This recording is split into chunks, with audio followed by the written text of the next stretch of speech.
Saudi আরবের Prince সুলতান বিমান ঘাঁটিতে মার্কিন বিমান বাহিনীর 5টি রিফুয়েলিং বিমান ইরানি হামলায় ক্ষতিগ্রস্ত হয়েছে।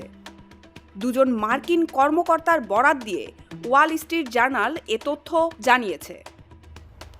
প্রতিবেদনে বলা হয়েছে, সম্প্রতি সৌদি আরবের ওই ঘাঁটিতে ইরানের ক্ষেপণাস্ত্র হামলার সময় বিমানগুলো ক্ষতিগ্রস্ত হয়। তবে বিমানগুলো পুরোপুরি ধ্বংস হয়ে যায়নি এবং বর্তমানে সেগুলো মেরামতের কাজ চলছে। এই হামলায় কেউ নিহত হয়নি বলেও জানা যায়।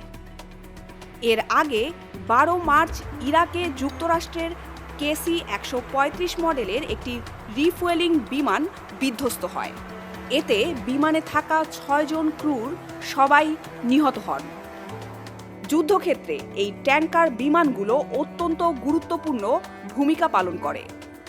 লক্ষ্যবস্তু অনেক দূরে হলে যুদ্ধবিমান বা বোমারু বিমানগুলোকে যুদ্ধের জন্য প্রয়োজনীয় জ্বালানি সরবরাহ করে বিমানগুলো।